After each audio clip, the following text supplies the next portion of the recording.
Hai Anas, sempurnakanlah wudukmu untuk salatmu, niscaya engkau akan dicintai oleh para malaikat pemeliharamu dan akan ditambahkan pada umurmu. Nah, jadi para jamaah, wasiat yang pertama Rasulullah kepada khadimnya, pelayannya Anas bin Malik di saat Anas masih berumur 8 tahun. Yang pertama, Rasulullah menyuruh Anas bin Malik untuk menyempurnakan wudu apabila ingin melakukan salat.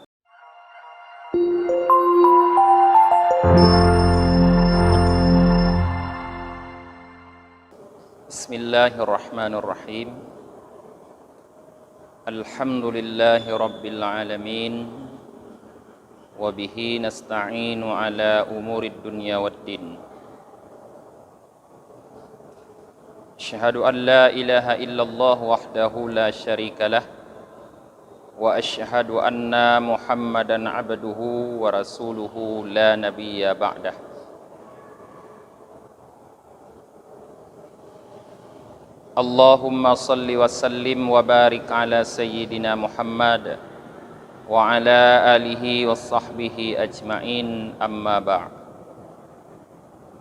Allahumma allimna ma jahilna wa dhakkirna ma nasina wa fahimna ma lam nafham. Subhanaka la ilma lana illa ma 'allamtana innaka antal alimul hakim. Rabbi syrah li sadri wa yassir li amri wahlul 'uqdatam min lisani yafqahu qawli. Jamaah maghrib yang dirahmati oleh Allah Subhanahu wa taala, pada malam ini kita akan mengkaji sebuah hadis di mana dalam hadis ini disampaikan wasiat dari Rasulullah sallallahu alaihi wasallam kepada khadimnya, yaitu Anas bin Malik. Qala al-faqih rahimahullahu taala, haddatsana abi rahimahullah, haddatsana Hammam an-Nasafi, haddatsana Isa bin Ahmad al-Asqalani, haddatsana Yazid bin Harun, haddatsana Abu Muhammad as-Saqafi. Qala, beliau berkata, sami'tu Anas bin Malik radhiyallahu anhu yaqulu, aku mendengar Anas bin Malik, semoga Allah ridha kepada beliau, berkata, khaddamtu Rasulullah sallallahu alaihi wasallam wa ana ibnu samani sinin. Aku berkhidmat kepada Rasulullah sallallahu alaihi wasallam, melayani Rasulullah sallallahu alaihi wasallam sedangkan aku baru berumur 8 tahun. Artinya para jamaah, Anas bin Malik sejak umur 8 tahun sudah bekerja melayani kebutuhan Rasulullah sallallahu alaihi wasallam. Fakana awwalu ma 'allamani, maka yang pertama sekali yang diajarkan kepadaku oleh Rasulullah, qala, beliau bersabda, ya Anas, ahkam wudu'aka li salatika, tuhibbuka hafadatuka wa yuzadu fi umrika.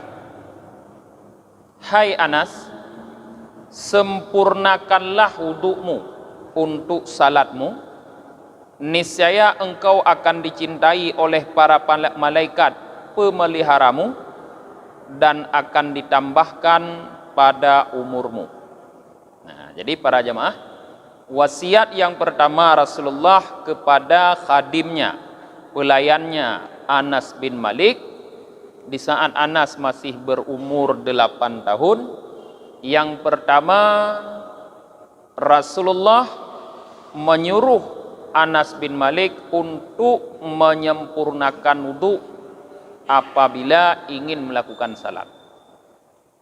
Jadi para jemaah, wudu bukanlah sekedar wudu, tetapi wuduklah dengan sempurna, dengan bukan hanya melakukan rukunnya, tapi menyempurnakan segala sunnah wudu. Jadi jangan cuma rukun wudu yang kita lakukan, tapi sunnahnya kita tinggalkan. Semua kita lakukan, rukunnya kita lakukan, sunnahnya juga kita lakukan.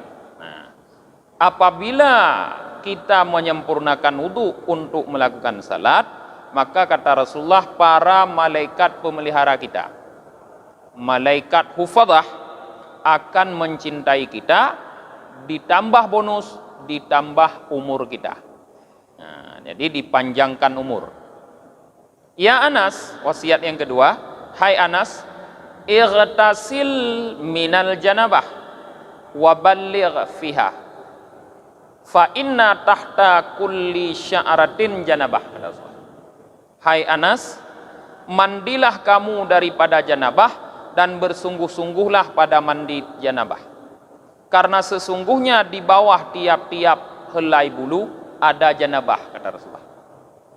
Nah, wasiat yang kedua masih tentang bersuci.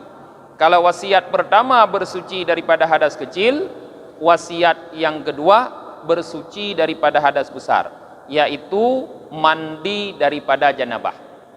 Padahal kita tahu para jamaah, anak yang berumur 8 tahun belum berjanabah, nah, belum mengeluarkan mani, dan belum biasa belum tertarik kepada perempuan. Tapi Rasulullah sudah berwasiat. Di sini pelajaran kepada kita agar sedini mungkin mengajarkan itu kepada anak kita. Jangan kita tunggu dia sudah besar, atau jangan pernah kita malu mengajarkan hal demikian kepada anak.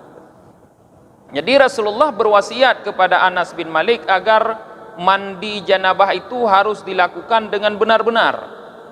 Jangan ada sehelai rambut pun yang tidak terkena air, karena semua helaian rambut kita itu di saat kita berjanabah, dia itu berjanabah. Jadi jangan ada sehelai rambut pun yang tidak terkena air. Di saat Rasulullah berwasiat demikian, Anas bin Malik bertanya, qultu ya Rasulullah kaifa ubalighu biha. Aku berkata, wahai Rasulullah, bagaimana aku bersungguh-sungguh pada mandi janabah? Qala, Rasulullah berkata, rau usula sya'rika, resapkanlah pangkal-pangkal bulumu atau rambutmu, wa anik basyarataka, dan basahilah, ya, dan basahilah kulitmu, takhrud min mughtasalika, niscaya engkau keluar dari tempat kamu mandi, wakat ghufira dan buka, padahal dosamu telah diampuni.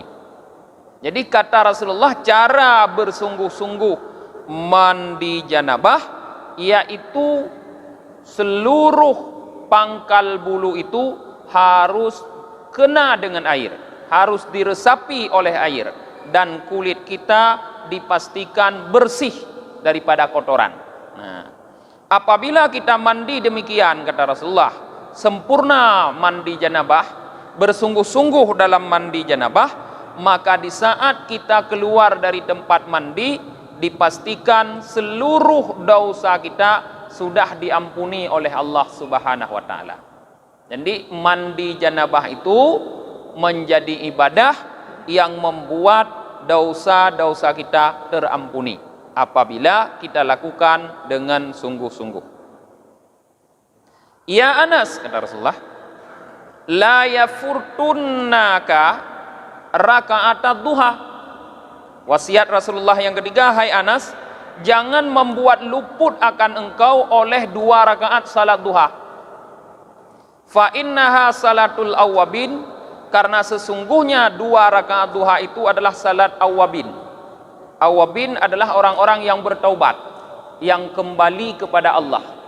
Jadi 2 rakaat salat duha, kata Rasulullah, adalah salatnya orang-orang yang bertaubat. Ciri-ciri orang yang bertaubat, dia rajin melakukan 2 rakaat duha. Para ulama mengatakan duha ini 8 rakaat. Ada juga yang mengatakan 6 rakaat. Kalau 6 rakaat, maka berdasarkan hadis riwayat daripada Sayyidina Ali karamallahu wajhah, Rasulullah melakukan 2 rakaat yang disebut dengan duha awal. Sebahagian ulama mengatakan sebagai salat isyraq. Sebahagian ulama mengatakan duha awal, sebahagian ulama mengatakan salat isyraq. Artinya kita boleh niat itu sebagai isyraq, boleh niat itu sebagai duha. 2 rakaat. Kapan? Setelah matahari terbit dan naik segalah. Setelah matahari terbit dan naik segalah. Jadi sebelum matahari naik segalah, maka hukum salat masih makruh tahrim. Jadi setelah matahari terbit dan naik segalah, salatlah 2 rakaat. Salat apa? Sebahagian ulama mengatakan salatul isyraq, sebahagian ulama mengatakan 2 rakaat duha awal. Setelah itu, di saat matahari naik serubuk, 1/4, sekitar jam setengah 10 kalau kita hitung sekarang, kalau waktu kita, maka Rasulullah melakukan salat kembali duha akhir 4 atau 6 rakaat. Begitulah Rasulullah melakukan salat duha. Jadi tidak sekaligus dalam satu tempat. Nah, di sini yang dimaksud oleh Rasulullah 2 rakaat duha. Jadi duha awal.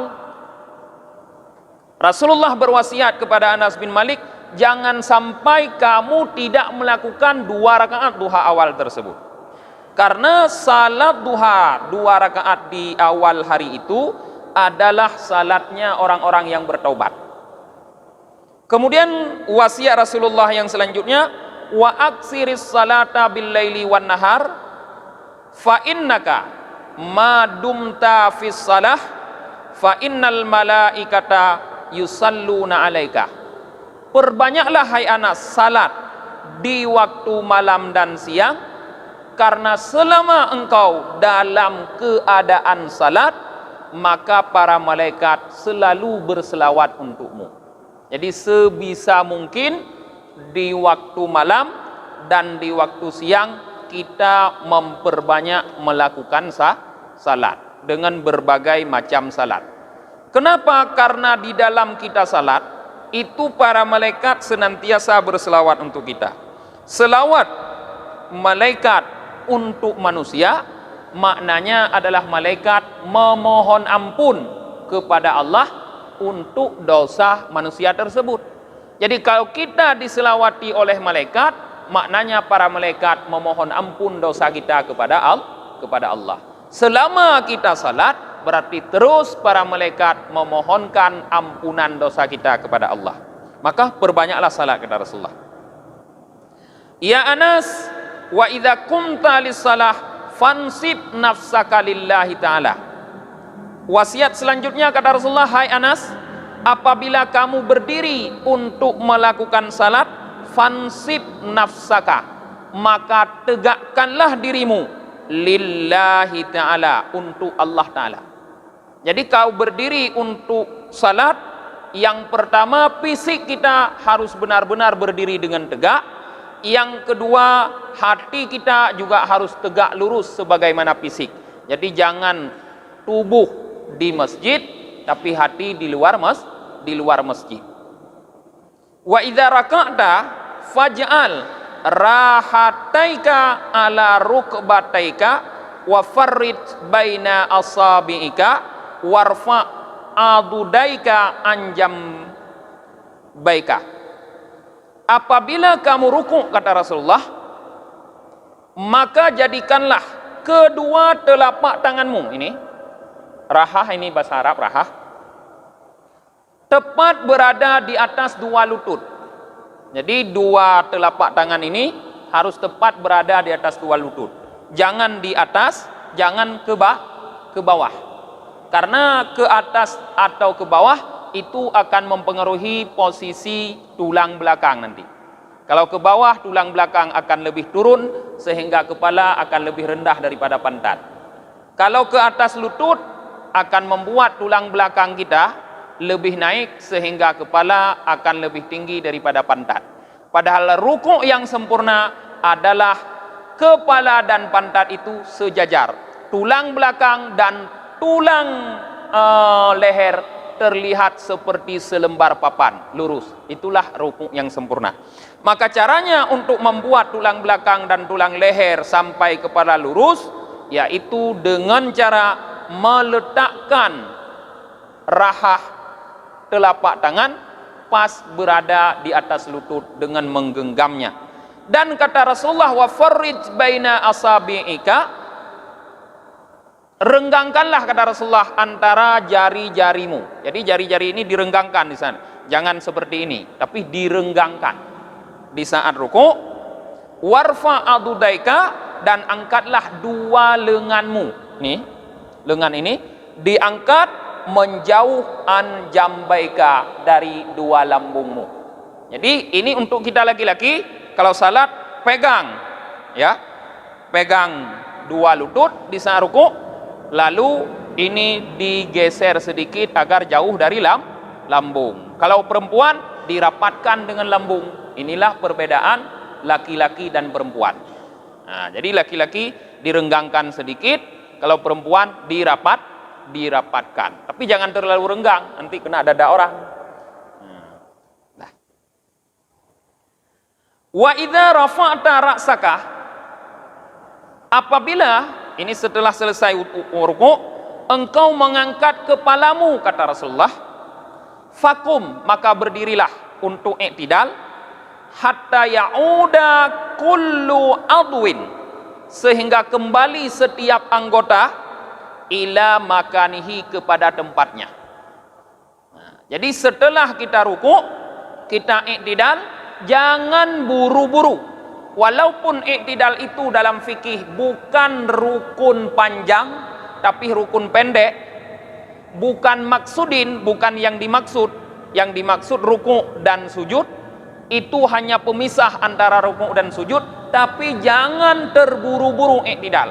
Pastikan di saat kita membaca Sami'allahu liman hamidah, semua kita bangun kembali dan semua anggota tubuh sudah tetap di tempatnya masing-masing, baru turun sujud Allahu Akbar, baru turun sujud.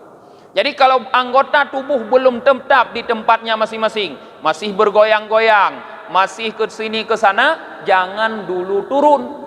Nah, kenapa? Karena di situ ada rukun lain, namanya tumakninah. Ya, ada rukun lain namanya tumakninah, yaitu tenang.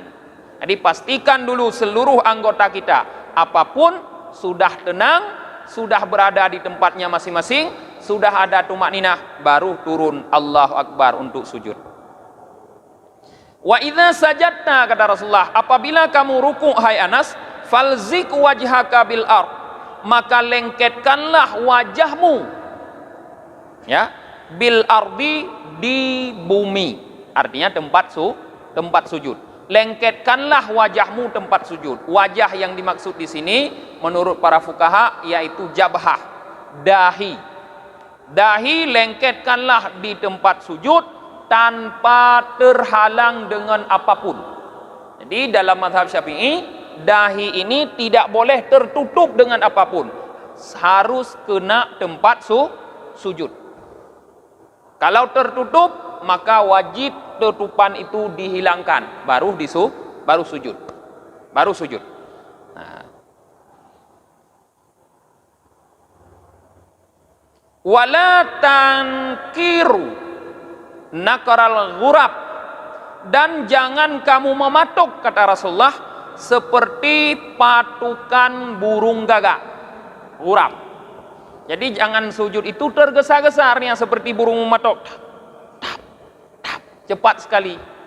Jangan mematuk seperti patukan burung gagak. Jadi jangan tergesa-gesa. Sujud pun harus pastikan semua anggota kembali kepada tempatnya. Wala tabsut dira'aka basta sa'lab, dan jangan engkau hamparkan kedua dirakmu, ini dirak dari pergelangan tangan sampai ke siku namanya dirak bahasa Arab. Jangan kamu hamparkan seperti hamparannya sa'lab, pelanduk. Jadi sujud tangan jangan seperti ini, tapi diangkat. Jangan nanti sujud telapak tangan sampai ke siku sejajar seperti ini. Ini kata Rasulullah seperti pelanduk. Jadi sujud cuma telapak tangan yang diletakkan ke bumi, yang antara ini pergelangan tangan sampai siku diangkat. Jangan seperti pelanduk, kata Rasulullah. Wa idza rafa'ta ra'saka minas sujud, apabila kamu mengangkat kepalamu dari sujud, kata Rasulullah, fala taqa kama yaka'il kal, maka jangan kamu duduk seperti duduknya anjing. Bagaimana duduk anjing? Anjing duduk dengan tangan juga ada di tanah, di tempat. Jadi jangan duduk seperti ini. Nah, letakkanlah tangan di atas paha yang ujung jari sejajar dengan lutut. Dalam mazhab Syafi'i ujung jari sejajar dengan lutut. Kalau kita seperti ini, sejajar dengan lutut. Nah, letakkanlah seperti itu. Kemudian wada' alaitaka baina kadamaika walzik dhahira kadamaika bil ard, dan letakkanlah pantatmu di antara dua tumitmu dan lengketkanlah zahir tumitmu bil ard, di bumi. Jadi ini berarti duduk yang diajarkan oleh Rasulullah, yaitu duduk iftirash dengan pantat ada di atas tumit. Tumit mana? Tumit kaki kiri. Kita duduk di atas tumit kaki kiri. Tumit ini maksudnya. Sedangkan zahir, ini zahir dari kaki dilengketkan dengan bumi. Nah, jadi seperti itulah kita duduk. Fa innallaha ta'ala la yanzuru ila salatin la yatimmu ruku'aha wala sujudaha. Kata Rasulullah, sesungguhnya Allah Ta'ala tidak akan memperhatikan kepada sebuah salat yang tidak disempurnakan rukuknya dan sujudnya. Jadi kita melakukan salat, apabila salat kita rukuknya tidak sempurna, bukan tidak benar, tapi tidak sempurna. Benar kadang sempurna. Duduk seperti ini benar. Seperti duduk anjing tadi kan. Kata Rasulullah, jangan kamu duduk seperti duduk anjing. Tapi dalam fikih dikatakan benar, artinya tidak rusak salat. Salat tetap sah, tapi Allah tidak suka. Salat tetap sah, artinya benar tapi tidak baik. Sempurna itu benar dan baik dan kelihatan indah. Jadi di situ terkumpul semua. Terkumpul logika, terkumpul etika, terkumpul estetika. Benar, baik, indah. Nah, jadi kata Rasulullah, Allah tidak akan memperhatikan kepada salat yang tidak disempurnakan rukuknya. Rukuk tidak benar tadi. Padahal kalau asal kepala sudah merendah sedikit, sudah rukuk. Tapi kalau tidak sempurna, tidak Allah perhatikan. Wala sujudaha, dan salat yang tidak disempurnakan sujudnya. Kalau sujud kita tidak sempurna, juga tidak akan Allah perhatikan. Ingat para jamaah, hadis tentang sujud itu, kata Rasulullah, sujudlah kamu di atas 7 anggota. Anggota sujud 2 kaki. Ini 2 kaki. Jadi ujung kaki, jari-jari kaki ini, yang bagian batinnya, bagian batin, bagian putih harus terkena dengan lantai atau sajadah atau apapun dimanapun kita berdiri. Lalu dihadapkan sedikit ke arah kiblat. Berarti mekuin yang bahasa Aceh maksud. Sedikit bengkok dia, karena dihadapkan ke kiblat yang sempurna. Kemudian yang kedua lutut. Yang ketiga 2 telapak tangan. 3 ini sudah 6 karena 2, 4, 6. Kemudian dahi menjadi 7. Sebahagian ulama menambahkan hidung. Sebahagian ada pendapat, tapi pendapat lemah. Hidung juga wajib katanya. Nah, pendapat kuat hidung itu sunnah ditempelkan juga. Nah, dari 7 itu dahi yang tidak boleh tertutup, lain boleh. Kalau kaki boleh tertutup, arti boleh pakai kaus kaki, boleh pakai sepatu, tapi makruh dalam mazhab Syafi'i. Boleh pakai kaus kaki, tidak apa, boleh pakai sepatu. Kalau lutut sunat tertutup.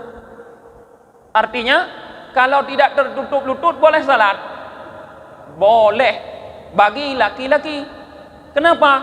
Karena aurat kita laki-laki ma baina surrati wa rukbah. Antara sesuatu yang terdapat antara pusat dengan lutut. Lutut bukan aurat. Pusat bukan aurat. Jadi kalau orang salat lututnya nampak, tidak batal salat. Ini pada ukuran benar, bukan ukuran sempurna tapi. Tidak apa-apa. Jadi kalau ada misalnya preman-preman yang baru taubat datang ke masjid salat dengan celana yang lututnya terbuka, jangan diusir. Karena tidak apa-apa, salatnya masih benar walaupun belum sempurna. Besok-besok kita kasih tahu kalau misalnya seperti ini lebih bagus. Jangan langsung usir. Beataina terus hurung tanyo umur sujud dengan tanging pakaian hana pakai lagi tanyo. Nya tanging ilu bekah ina bacu kadau the aju. Karamen yang muda bekah ina ilu. Ilu mahai tapi lagi kap ya the. Lagi yang mana? Ya, ana pupu. Kan aurat. Nah, yang jangan nampak yang di atas lutut. Maka para fuqaha mewajibkan menutup lutut. Kenapa? Karena ditakutkan kalau lutut terbuka nanti di saat bergerak celana akan naik ke atas lalu nampaklah di atas lutut, maka batal salat. Jadi kalau dari awal salat sampai akhir yang nampak cuma lutut, bahasa Aceh cuma bruk duo tangai hana ye wadu sah temayang. Sah temayang. Ya, khusus hurung agam, khusus laki-laki. Perempuan tidak, karena perempuan wajib menutup seluruh tubuh selain wajah dan telapak tangan, zahir dan batin. Ada kurang. Untuk preman yang baru tobat kanjut, yang baik Tengku Sulaiman ini orang likut imam tuut bekah, yang kau mau theyan, kau mau tindak ke di luar aja. Ya, preman yang baru tobat kan nggak apa-apa. Nah, ya. Kemudian kata Rasulullah, wa ini istata'ta antakuna alal wudu'i fi yaumika wa lailatika faf'al. Jika kamu sanggup, hai Anas, selalu berada dalam keadaan berwudu di harimu dan malammu, faf'al maka lakukanlah. Jadi Rasulullah sangat menganjurkan kita memelihara kesucian selalu dalam wudu. Kalau kentut pergi ke tempat wudu, berwudu kembali. Jadi wudu bukan hanya untuk salat, bukan hanya untuk iktikaf, bukan hanya untuk membaca Quran, tapi kalau bisa, kalau sanggup selalulah berwudu dari bangun tidur sampai tidur kembali. Berwudulah kalau kamu sanggup, kata Rasulullah, faf'al maka lakukanlah. Kenapa? Fa'innahu, kata Rasulullah, karena sesungguhnya wudu yang selalu dipelihara itu,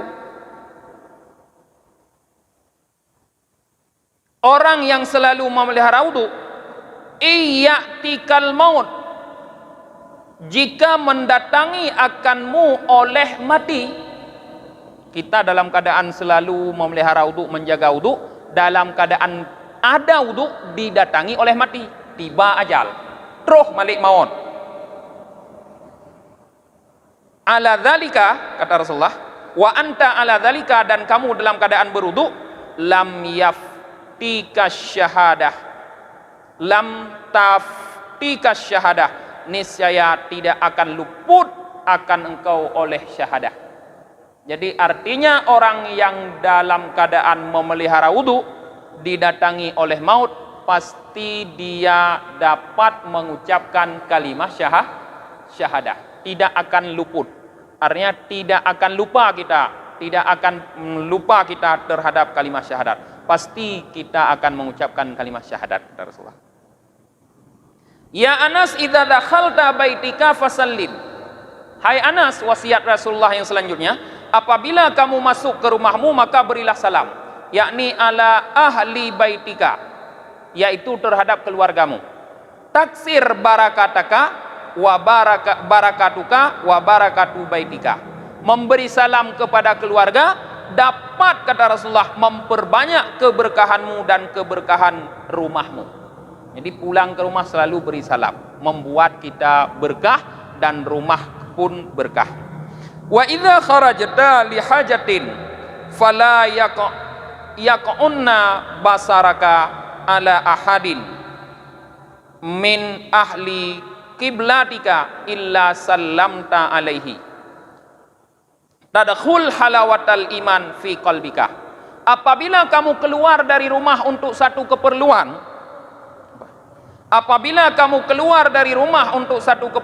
kata Rasulullah, maka jangan sampai jatuh pandanganmu terhadap seseorang di hadapanmu kecuali kamu memberi salam untuk dia.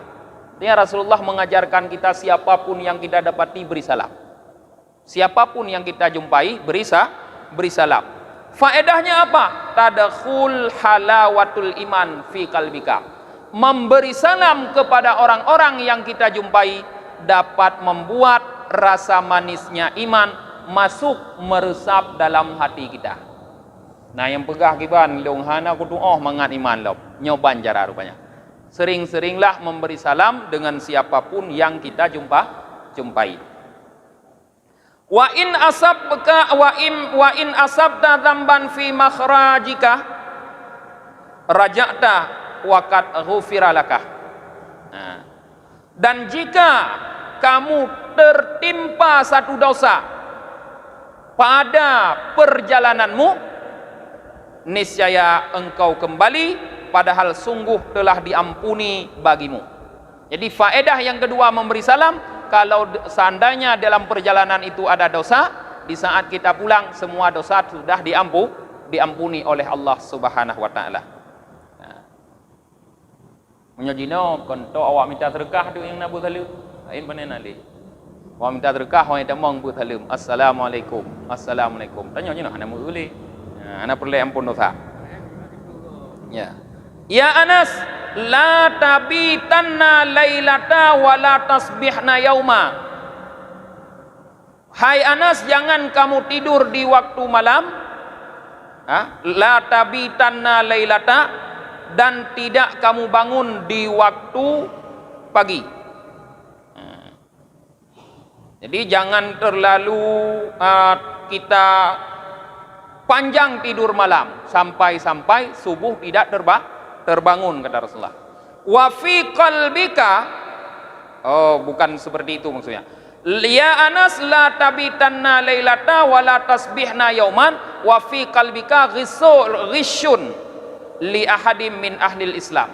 Jangan kamu tidur di waktu malam dan jangan kamu bangun di waktu pagi, sedangkan di dalam hatimu terdapat kedengkian terhadap seseorang daripada ahli Islam, artinya terhadap orang muslim. Jadi Rasulullah menganjurkan saat tidur malam hilangkan kedengkian terhadap orang muslim, saat bangun pagi hilangkan kedengkian. Tidurlah dengan damai dan bangunlah dengan damai. Jangan ada kebencian terhadap seseorang pun. Fa inna hadza min sunnati, kata Rasulullah, maka sesungguhnya ini dari sunnahku. Wa man akhidha bi sunnati faqad ahabbani, siapapun yang berpegang dengan sunnahku maka sungguh ia mencintaiku. Wa man ahabbani fahuwa ma'i fil jannah, dan siapa yang mencintaiku dia akan bersamaku dalam surga, kata Rasulullah. Ya Anas, idza amilta bihadza, kata Rasulullah, hai Anas, apabila wasiat-wasiat ini engkau amalkan semua, wa hafidta wasiati, dan engkau hafat, engkau pelihara wasiatku, fala yakunu syai'un ahabbu ilaika minal maut. Maka tidak ada sesuatu yang lebih engkau cintai daripada mati. Artinya orang yang benar-benar memelihara wasiat Rasulullah ini, mulai daripada wudu sampai kepada jangan tidur dan jangan bangun dalam keadaan dengki kepada makhluk, kepada orang Islam, itu akan membuat dia ingin segera mati. Nah, perlu bakal mati? Nah, amalkan. Kenapa? Karena dia melihat, dia merasakan bahwa kematian adalah kenikmatan. Karena orang seperti ini pasti akan diberikan nikmat nanti setelah mati, maka ingin mati, tidak ingin hidup lama-lama. Karena hidup capek, mati nanti setelah mati senang. Maka tidak ada yang lebih dicintai daripada mati. Fa inna fihi rahatuka, karena pada mati itulah istirahatmu, kata Rasulullah. Jadi dalam mati terdapat istirahat. Hanali tutah, analai payah minta rezeki, munyoka mati. Kata deh. Menit itu anak Pak Tambung deh. Yuthi tabuh hadis tempat. Fakat akhbara, penjelasan ulama. Fakat akhbaran Nabi sallallahu alaihi wasallam.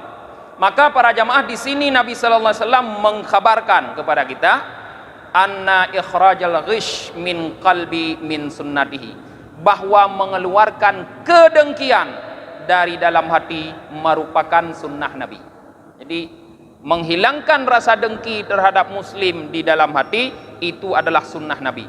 Fal wajibu ala kulli muslimin ayyakhrujar ghilla wal hasada min qalbihi fa inna dzalika min afdalil a'mal. Maka wajib terhadap setiap muslim untuk mengeluarkan kedengkian dan hasad di dalam hatinya, karena itu merupakan afdalil a'mal, amal yang sangat utama.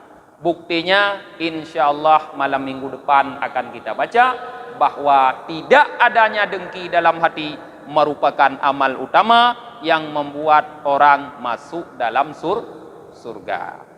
Kita tutup pengajian dengan membaca doa akhir majelis. Subhanakallahumma wa bihamdika wa nashhadu an la ilaha illa anta wa nastaghfiruka wa natubu ilaik. Subhana rabbika rabbil izzati amma yasifun, wassalamun alal mursalin walhamdulillahi rabbil alamin.